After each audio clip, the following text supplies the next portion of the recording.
That's why बयानबाजी। राजस्थान में operation सिंदूर के 1 साल पूरे होने पर लेफ्टिनेंट जनरल राजीव घई ने कहा है कि अनजाने में ही पाकिस्तान का सम्मान और पुरस्कारों की सूची जो इंटरनेट पर जारी की गई थी, उससे हमें पता चला है कि उनमें से कई पुरस्कार मरणोपरांत दिए गए थे।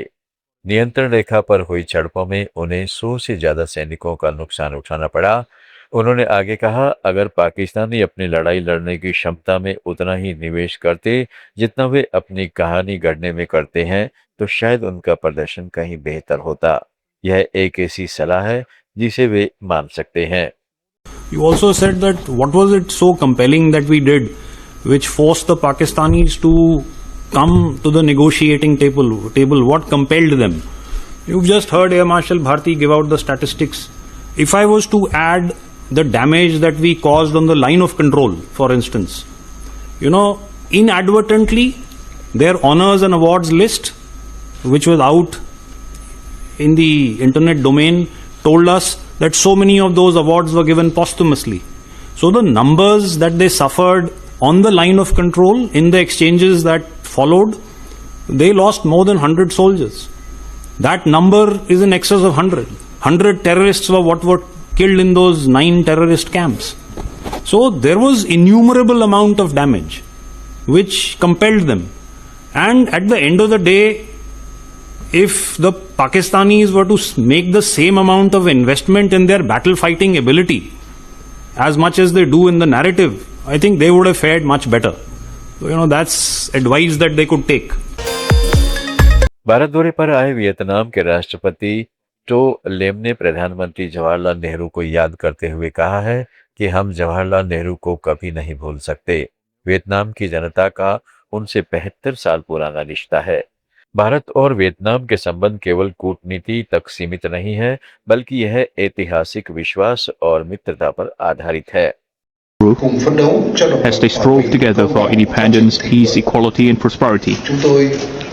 We shall never forget that Prime Minister Jawaharlal Nehru was the first foreign head of government to pay a visit to Vietnam in 1954, a mere week after the liberation of Hanoi. In full. This was a demonstration of the immense support that the people and government have accorded to the cause of Vietnamese people. Nor shall we ever forget. Mera naam. रूस के राष्ट्रपति Putin ने एक बयान दिया है। उन्होंने कहा है कि हम अपना तेल जिसे चाहें उसे बेचेंगे। रूस को तेल बेचने के लिए किसी की अनुमति की आवश्यकता नहीं है और हम किसी के नियंत्रण में काम नहीं करते हैं। एक कार्यक्रम में पाकिस्तान के विदेश मंत्री इशाक डार ने कहा कि सऊदी अरब की सुरक्षा पाकिस्तान के लिए रेड लाइन है और इसे किसी भी हाल में निशाना नहीं बनाया जा सकता। उन्होंने कहा है कि हमने सभी लड़ने वाले पक्षों को साफ साफ बता दिया है कि सऊदी अरब एक नो गो एरिया है और पाकिस्तान अपनी रक्षा संधि के तहत सऊदी की सुरक्षा के लिए तैयार है। ताला ने इस हुकूमत को बख्शी कि हमने स्ट्रेटेजिक म्यूचुअल डिफेंस एग्रीमेंट हमने सऊदी अरेबिया से पिछले साल सितंबर में किया और अल्हम्दुलिल्लाह हमने इस वक्त जो फ्री कैंप थे उनको ये जरूर बताया कि प्लीज सऊदी अरेबिया हमारे लिए नो गो एरिया है कि कोई भी उसकी तरफ मैली आंख भी उठा के देखे। हम पाबंद हैं इस मुआहदे के तहत। और शायद आपको मालूम होगा इस वक्त भी पाकिस्तान की बहादुर अफवाज, हमारा स्क्वाड्रन एयरफोर्स का वहां मौजूद है। हाल ही में आपने देखा कि ईरान के ऊपर जब हमला हुआ इसराइल का, तो पाकिस्तान ने 28 फरवरी से लेकर आज तक। आरजेडी सांसद मनोज कुमार झा ने पश्चिमी बंगाल भाजपा विधायक दल की बैठक पर कहा, भाजपा का कोई कॉमन ट्रेंड नहीं है। हमारे बिहार में उन्होंने किसी पुराने को नहीं चुना। असम में उन्होंने 2015 में पार्टी में शामिल हुए व्यक्ति को चुना। बंगाल पर मैं कुछ नहीं बोलना चाहता। यह मेरा मानना है कि जो भी सरकार आए वह जन सरोकार पर काम करे। उन्होंने आगे कहा है कि एक चुनाव 2 चुनाव हार जाने से कोई व्यवस्था टूट जाए, ऐसा नहीं होता है। ट्रेंड रहा है अलग अलग राज्यों का, उससे क्या लगता है? नहीं, कोई कॉमन ट्रेंड तो है नहीं बीजेपी का। अगर मैं देखूं, जैसे हमारे बिहार में उन्होंने चुना तो अपने किसी पुराने को नहीं चुना, जिनका रिलेटिवली कम वर्ष उनके साथ बीता उनको चुना। कमोबेश असम में 15 में आए व्यक्ति 21 में चुने गए। बंगाल में पता नहीं क्या होगा, क्योंकि मैं स्पेकुलेटिव कुछ बोलना नहीं चाहता, लेकिन मेरा कुल मिला के ये मानना है कि जो भी सरकार आए वो उन सरोकारों पर काम करे जो इंसान की थाली, उसका पड़ोस, उसकी जीवन को इफेक्ट करता है। सर, कल अखिलेश से मिले थे और उन्होंने एक मिल करके ये कहा कि हम सब साथ हैं, आप इंडिया ब्लॉक का एक एक पार्टी जो है आपके साथ खड़ी है। आरजेडी का क्या स्टैंड है? नहीं, बिल्कुल आरजेडी तो कंसिस्टेंट है। मैं समझता हूं तेजस्वी जी तो प्रचार में भी गए थे वेस्ट बंगाल में और कई सीटों पर, तो जाहिर तौर पर प्रतिबद्धता में हमारी परीक्षा तो कभी नहीं हो सकती। हम लगातार हैं और एक चुनाव हार जाना, 2 चुनाव हार जाने से कोई व्यवस्था टूट जाए ऐसा भी नहीं होता है। अभी बहुत बड़ी चुनौतियां हैं देश के समक्ष और उन चुनौतियों का सामना साझा स्वरूप से करना होगा। एक विकल्प, प्रगतिशील विकल्प लोगों को देना होगा। उत्तर प्रदेश के उप मुख्यमंत्री ब्रजेश पाठक ने कहा है कि जनगणना का पहला चरण पूरा किया जा रहा है और पूरी प्रक्रिया अब ऑनलाइन माध्यम से संचालित हो रही है। उन्होंने प्रदेशवासियों से अपील की है कि वे जल्द से जल्द इसमें भाग लेकर प्रक्रिया को समय पर पूरा करने में सहयोग करें। पश्चिम बंगाल की राजनीति पर बोलते हुए उन्होंने कहा है कि ममता बनर्जी के नेतृत्व में टीएमसी शासन के दौरान गुंडागर्दी, भ्रष्टाचार, परिवारवाद बढ़ी, जिससे विकास प्रभावित हुआ और बंगाल की संस्कृति विरासत को नुकसान पहुंचा।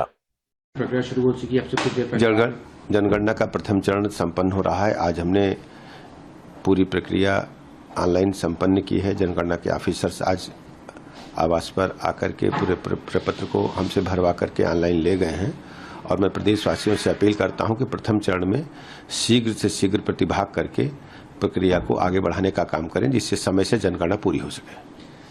एक तो ये राष्ट्रीय का मुद्दा होगा। जो दूसरा मुद्दा पश्चिम बंगाल का था, सरकार कह रही हम हटेंगे नहीं, उसका तो वहाँ पे गवर्नर को इंटरवीन करना पड़ा और उन्होंने सरकार। देखिए, पश्चिम बंगाल में सरकार बनने का मार्ग प्रशस्त करने का काम वहां की आम जनता ने कर दिया है। प्रचंड बहुमत के साथ भारतीय जनता पार्टी को आशीर्वाद दिया है। पश्चिम बंगाल के पनिहाटी सीट से भाजपा की विजयी उम्मीदवार रत्ना देवनाथ ने कहा, पश्चिम बंगाल के 14 नंबर वार्ड में हुए बम ब्लास्ट में 2 लोग गंभीर रूप से घायल हुए हैं, जबकि कुल 7 लोगों को अस्पताल में भर्ती कराया गया था। अगर आज टीएमसी जीत जाती तो हिंसा और बढ़ सकती थी। उन्होंने दावा किया कि हिंसा में टीएमसी समर्थकों का हाथ है। साथ ही उन्होंने कहा है कि वह थाने में शिकायत दर्ज करा चुकी है और दोषियों के खिलाफ कार्रवाई की जाएगी। একটা প্রচার চলছে বোম ব্লাস্টের বিষয়ে, তো কি বলবেন এটা আপনি? বোম ব্লাস্ট হয়েছে, তবে আমার বাড়ির সামনে হয়নি, 14 নম্বর ওয়ার্ডে হয়েছে। 2 জন খুব ইনজিওর্ড হয়েছে আর 7 জন হসপিটালে অ্যাডমিট হতে হয়েছিল। তারা এখনো 2 জন হসপিটালেই আছে। তারা কি পার্টি কর্মী আপনার? হ্যাঁ। আচ্ছা, পোস্টপোল ভাইলেন্সটা এখন চলছেই, এটা নিয়ে কি বলবেন? হঠাৎ করে রাতারাতি কেউ আবির মেখে তৃণমূল থেকে বিজেপি হয়ে গেছেন, তাই তাদের তো যদি আজকে তৃণমূল জিততো হয়তো কত মৃত্যু হতো, এটা তো হয়নি। ওরা সব ভেঙে চুরে চুরমার করে দিয়ে যেত। ওরা সেই জায়গাটা থেকে ওরা ওই আমাদের গেরুয়া আবির মেখে সেই ভাঙচুরটা করছে। কোনো আপনি প্রশাসনের সঙ্গে কি যোগাযোগ করেছেন? হ্যাঁ, আমি থানায় গিয়ে সবাইকে বলে এসেছি, সব বড়বাবুদের সঙ্গে কথা হয়েছে। যারা অপরাধী তাদের জন্য খোলা হাতে ওনারা অন্যায়কে অন্যায় বলে সেটা ওনারা ক্লাস করতে পারেন, সেটা আমি বলে এসেছি। भाजपा नेता सुभाष सरकार ने भाजपा विधायक दल की बैठक पर कहा है कि बंगाल में भाजपा की जीत 4 साल की तपस्या का फल है। उन्होंने कहा कि नया मुख्यमंत्री बंगाल को नई दिशा, विकास और सुशासन देगा। कल ऐतिहासिक शपथ ग्रहण समारोह होगा। ये 100 साल की तपस्या की फल है। ये विचार की लड़ाई था। और ये विचार के लड़ाई में सारी बंगाल की जनता भारतीय जनता पार्टी का आशीर्वाद दिया है और सीएम फेज ऐसा ही होगा जो आगामी बंगाल को एक नया दिशा दे सकता है, नया उन्नयन मॉडल भी देंगे और गुड गवर्नेंस भी देंगे। दादा आज सुनाता कब तक और सभी लोग आ जाएंगे? होम मिनिस्टर को भी आना है आज और उड़ीसा के भी सीएम आने वाले। हरियाणा के मुख्यमंत्री नायब सिंह सैनी ने कहा है कि उनकी सरकार पारदर्शी तरीके से योजनाओं का लाभ लोगों तक पहुंचा रही है। उन्होंने अन्य लक्ष्मी योजना की 7वीं किस्त जारी करते हुए बताया कि 9.76 लाख हिंदुओं के खातों में राशि भेजी गई है। उन्होंने कहा है कि भाजपा सरकार महिलाओं को आर्थिक रूप से सशक्त बना रही है, जबकि पड़ोसी राज्यों की सरकारों ने सिर्फ वादे किए। साथियों, जैसा अभी बताया भी है कि हर महीने अलग अलग स्कीम्स के अंदर जो प्रदेश में हर बेनिफिशरीज हैं, उन बेनिफिशरीज को सीधा लाभ डायरेक्ट उनके खाते में पहुंचाने का काम पारदर्शी तरीके से हमारी सरकार कर रही है। आज सबसे पहले हमने लाडो लक्ष्मी योजना की 7वीं किस्त जारी करते हुए मुझे खुशी हो रही है कि बहनों को जो ये लाभ पहुंच रहा है, आदरणीय प्रधानमंत्री जी का जो एक विजन भी है, महिला सशक्तिकरण, आर्थिक रूप से मजबूत करना, प्रधानमंत्री जी के उस विजन को साकार करने में हमारी सरकार। जम्मू कश्मीर के मुख्यमंत्री उमर अब्दुल्ला ने जम्मू कश्मीर विधानसभा में नेता प्रतिपक्ष सुनील शर्मा के बयान पर कहा है, इससे आपको भाजपा के इरादों का पता चलता है। नेता प्रतिपक्ष मुख्यमंत्री बनने के लिए बेचैन है, लेकिन नेशनल कॉन्फ्रेंस में कोई एकनाथ शिंदे नहीं है और सभी विधायक पार्टी के साथ हैं। उमर अब्दुल्ला ने कहा है कि कैबिनेट विस्तार राज्य का दर्जा नहीं मिलने की वजह से रुका है, डर की वजह से नहीं। इसी से आपको बीजेपी के इरादों का पता चलता है। आया राम गया राम। एकनाथ शिंदे निकला क्योंकि बीजेपी ने उनको निकालने में मदद की। जाहिर सी बात है कि एलओपी साहब बेसब्र हैं जम्मू कश्मीर के वजीर आला की कुर्सी को पकड़ने के लिए। मैं एलओपी साहब को सिर्फ इतना ही कहूंगा, नेशनल कॉन्फ्रेंस में कोई एकनाथ शिंदे नहीं है। नेशनल कॉन्फ्रेंस के एमएलए डट के नेशनल कॉन्फ्रेंस के साथ हैं। कैबिनेट की एक्सपेंशन रुका इसलिए है क्योंकि हमें रियासत का दर्जा नहीं दिया गया।